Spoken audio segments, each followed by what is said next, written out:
Opposition criticizes the government over its handling of the crime wave. Good evening and welcome to Primetime News on air and online at onespotmedia.com. I'm Bashan Brown. Also this evening, Security Minister says he's willing to meet with opposition to discuss crime, and the fire at Riverton City disposal site leaves officials fuming. There is also the business review, sports and weather in this newscast, so stay tuned to the news in detail right after this break.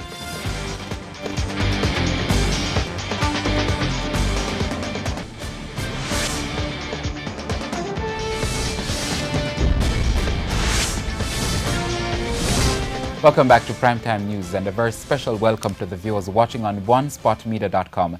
I remind as well that you can watch TVJ live by downloading our One Spot Media app in the Google Play Store or the App Store. That's the number 1 followed by the words Spot Media. The Andrew Holness administration is facing more criticism from the parliamentary opposition over its handling of the crime situation with more than 600 persons murdered in Jamaica since January. This represents a 16% increase over last year. According to police statistics, an average 4 killings were recorded daily in May. 136 persons were murdered. More than 15 persons were killed in the first 3 days of this month. In a release this afternoon, opposition spokesman on national security Peter Bunting said the country's murder rate is spiraling out of control.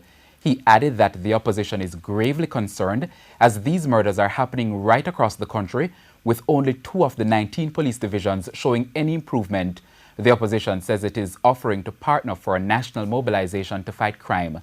Mr. Bunting maintained that the rapid deterioration in public safety must not be allowed to continue unaddressed by the government. Meanwhile, the statement by the opposition spokesman on national security did not escape the attention of the National Security Minister. Robert Montague says he's ready to meet with Peter Bunting to discuss the crime problem. Mr. Montague was speaking at the funeral service for the late Assistant Commissioner of Police Wintroy Bodu at the Palmer's Cross Seventh-day Adventist Church in Clarendon today. Current and former members of the Jamaica Constabulary Force, family members, friends and other officials turned up at the Palmer's Cross Seventh-day Adventist Church to say goodbye to the man who served the force as Assistant Commissioner of Police. Wintroy Bodu collapsed and died last month. Police Commissioner George Quayler says Mr. Bodu was a dedicated member of the JCF. Owen Ellington, his former batchmate, referred to him as when there are crimes committed, murders, he would cry and say, what is it we could do to prevent this one? He took it personally every time. And so to stand here today is not an easy task, to say farewell to someone who has meant so much to so many of us. The National Security Minister used the occasion to invite opposition spokesman on national security Peter Bunting to meet with him as the country grapples with a spate of killings. And Mrs. Simpson Miller, I know you don't work with the post office, but I saw the young man issue a statement and I want to again publicly invite him to come and sit down with me. I want to sit down with Peter Bunting one more time. Because crime is not a partisan matter. Crime affects all of us in Jamaica. And again, when I was appointed, I sat with him 3 times. And I want to extend an invitation one more time to this young man from Central Manchester. He may have ideas, because I don't have all the ideas.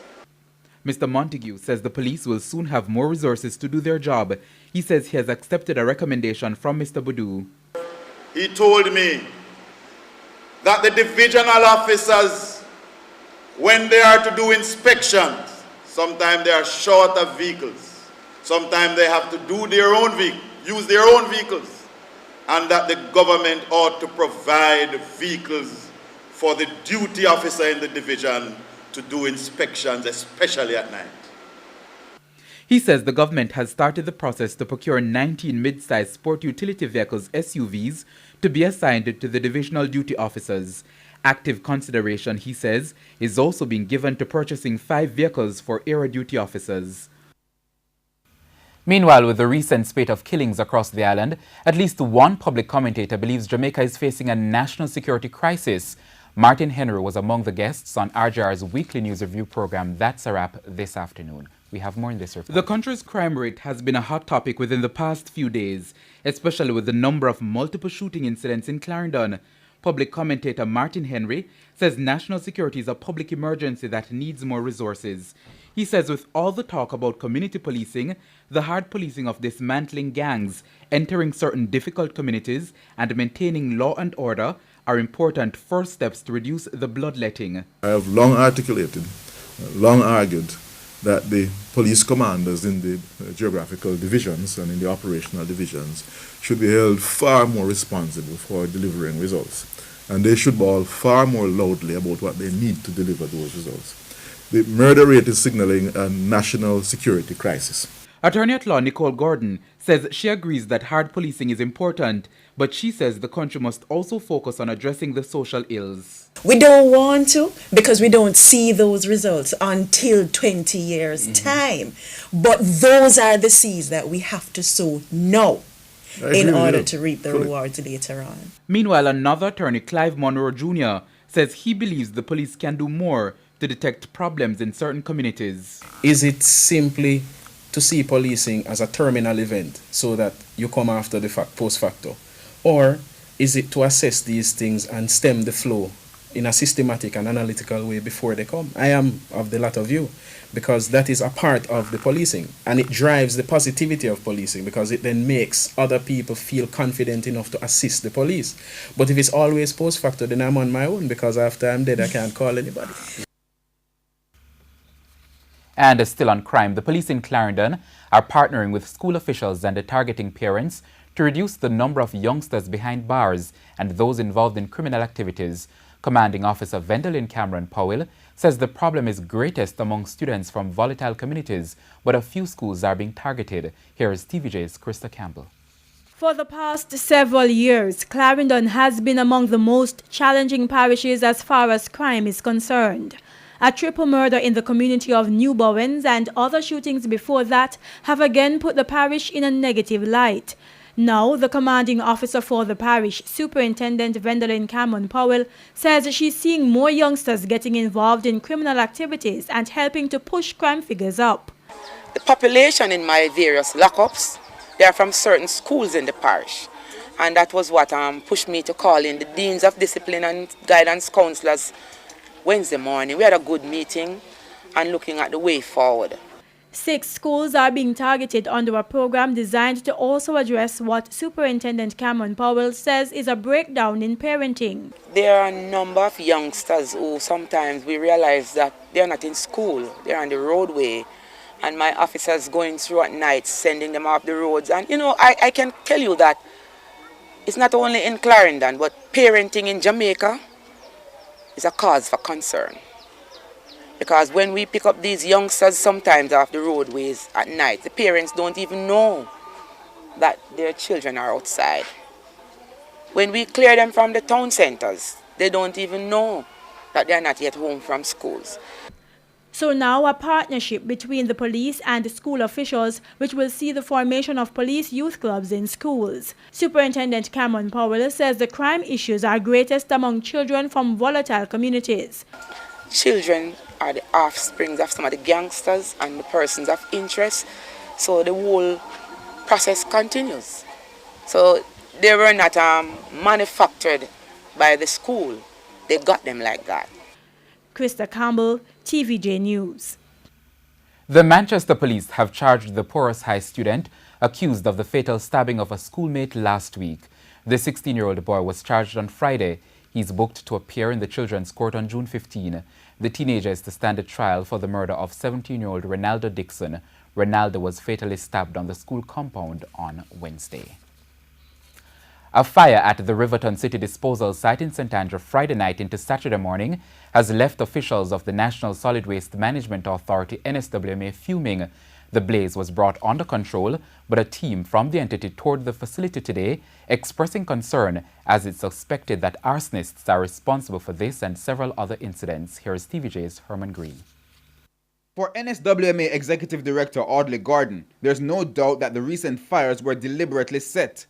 There have been 5 fires at 5 different disposal sites across the island, within the past 3 months.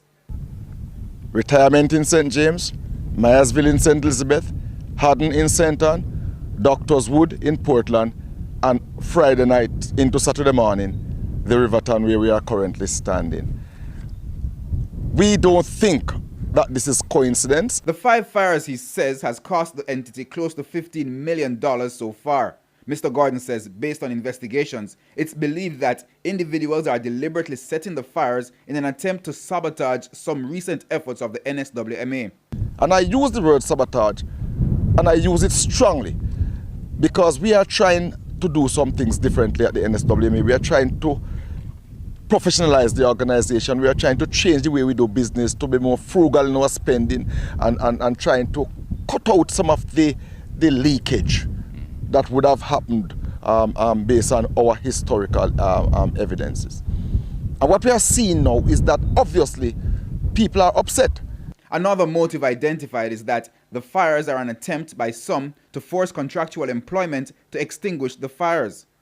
Previously, the entity would employ persons or entities to use equipment, soil, and manpower when a fire is started. But Mr. Gordon says that is no more. Let me put it on the record. Those days are over. We will engage the Army, the NWA, all of the government facility. I've had word with the Prime Minister already about this. We are not gonna allow ourselves to be held hostage by any selfish, unscrupulous criminal element who wants to hold us to ransom by lighting a fire, and then we'll run come begging on our knees. He says he's working with the police and the military to increase security measures at the facilities. This may include drones and more security personnel. Herman Green, TVJ News. Some councillors in Clarendon are expressing concerns about the allocation of funds to their divisions by the local government ministry. So during a council meeting recently, they sought to get answers, but councillor for the Mineral Heights Division, Milton Brown, says they're attacking the local government minister. We have more in this report. The meeting of the Clarendon Municipal Corporation was going as planned as the councillors met to discuss a wide range of issues, including the recent flooding and road repairs. But it was the discussion on the allocation of funds that changed the mood of the meeting. Councillor for the Milk River Division, Carlton Bailey, sought to get clarification on the local government minister's statements on providing assistance for education and burials. People have been coming to me, and telling me that they are dead, and they're inquiring about back to school. And them house want 2 sheet of plan, 2 sheet of thing. So I need to be clear. I need to be clear when I am having dialogue with them. Yes. Yeah. So I don't want anybody to act as if say I'm being mischievous. I am representing. That request did not sit well with Councillor for the Mineral Heights Division, Milton Brown. But for that statement, Cian Barneswell asked for an apology, describing it as an attack. I want the member from the Mineral Heights Division to withdraw the statement about a subtle attack on the Minister of Local Government. Nobody tends to attack the minister in any shape or form. All that we are saying is that his pronouncement in Parliament is not clear. The mayor intervened, trying to restore order. I've listened to all of you. And I just want you, those of us who have been here for quite a while now, representing your divisions, to look back and see when was it that any division has ever benefited from a program that this minister is putting forward for us now. After 50 minutes on the same issue, Milton Brown withdrew his statements about the attack on the minister. Herman Green, TVJ News. The vast majority of Jamaicans still do not have health insurance. That was revealed by the head of the Sagicor Group, Christopher Zaka, as he raised concerns and possible initial solutions for Jamaica's ailing health sector. Speaking at this year's Medical Association of Jamaica MAJ's award banquet on Saturday, Mr. Zaka outlined the link between a better health sector and economic growth. A below-standard health sector, most Jamaicans not being able to afford health insurance and health care. President and Chief Executive Officer of Sagicor Group, Christopher Zaka, says those are major contributors to the limited economic growth locally. 73% of our population does not have private health insurance. And ladies and gentlemen, that's not good enough. We must do more to ensure more of our fellow Jamaicans have access to quality, universal health care. Even more so, the fact that of the 1.35 million people in the workforce, only 54% of the workforce have health insurance. He says the total spending on health from the public and the private sector combined is also too low at about 5.5% of GDP. He believes that needs to be increased. The truth is we need to be closer to 8% of GDP to be on a par with similar countries as ourselves, which have healthcare outcomes that can be said to be of a reasonably high standard. I say reasonably high because real first world health economies are way over 8% of GDP spent on health. To get to the suggested 8%, an additional $50 billion would have to be spent on health. Mr. Zaka argues that investment should be made as universal health care and economic growth and development go hand in hand. But while agreeing that current economic conditions will not allow for increased allocation for now, he says changes can be made in the public health sector to cut back on administrative duplications among the regional authorities. To operate 4 regional structures in a little country with CEO of each, financial officer, accounting, HR, etc., etc. When you add it all up, we have in the public health system 2,622 administrative people and only 1,322 doctors. He is therefore suggesting an urgent overhaul of the administrative structure as the start to a more efficient and effective health sector. Herman Green, TVJ News. Meanwhile, several individuals were honored for their contribution to the medical fraternity at that ceremony. Among them were MAJ Award Youth Consultant Pediatrician Dr. Basil Robinson and Consultant Obstetrician and Gynecologist Dr. Evan Nepal. Now the President's Award went to Consultant Anesthetist Dr. Ann Jackson Gibson, while TVJ's Shamela Mitchell copped the special award for the ongoing TVJ news feature, The Health Report.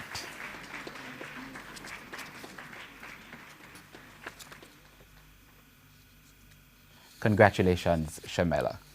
Now, 2 persons are homeless following a fire in Balaclava, St. Elizabeth Saturday night. Reports are that about 10:30 Saturday night, residents saw fire coming from a section of the building and alerted the occupants. The Santa Cruz Fire Department was called, but when they arrived, the building was already destroyed. Damage is estimated at $20 million. The cause of the fire is still not known. And still ahead in Primetime News, the business review and international stories. We invite you to stay with us.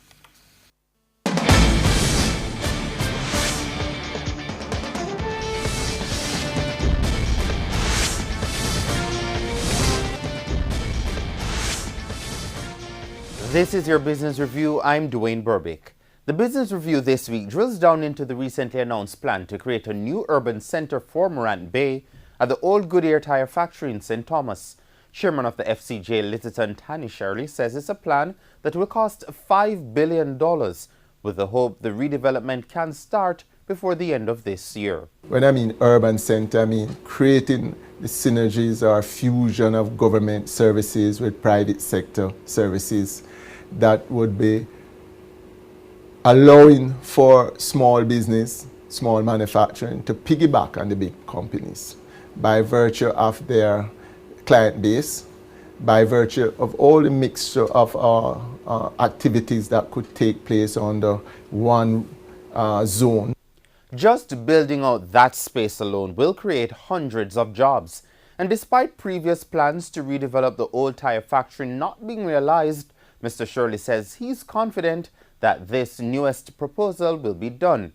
He said it does not mean the proposal to create a business process outsourcing BPO center is through the window, just that it will be enhanced. We thought that we could create an environment that would do a broader sector of business while supporting the demand of the BPO sector, which would be the catch-22, the winner in terms of high volume of employment. Mr. Shirley says a local financial entity has taken interest in the project but he didn't name the company, saying the discussions are at an early stage. And he's adamant that the new urban center will not result in Morant Bay becoming a ghost town, but one which will breathe new life into the St. Thomas capital. It's a center which he says will hold a host of government entities, providing support to private companies. That includes a theme park aimed at showcasing St. Thomas and possibly attracting tourists to the parish. This is an investment that FCJ will be making, which it will recoup. How? Recoup in terms of divesting of some of the properties, recoup in terms of rental facilities, and the projection time of recouping is within 7 years. And Mr. Shirley says this is a project which will be realized to transform St. Thomas from being a forgotten parish. He says it will be the new center of business, supported by new highways, an expanded airport in Kingston, and deep water ports in the parish itself. For small businesses at the Morant Bay Urban Center, reprieve. Small manufacturer will be able to reduce energy costs by up to 60% by a mixture of windmills and also PV. That will be set up? That will be set up. We have enough roofing surface area to facilitate that. All that is left to be seen now is if this latest plan for the old tire factory, which was closed 20 years ago, will come off. That's the Business Review. I'm Dwayne Burbick. Good evening. Welcome back.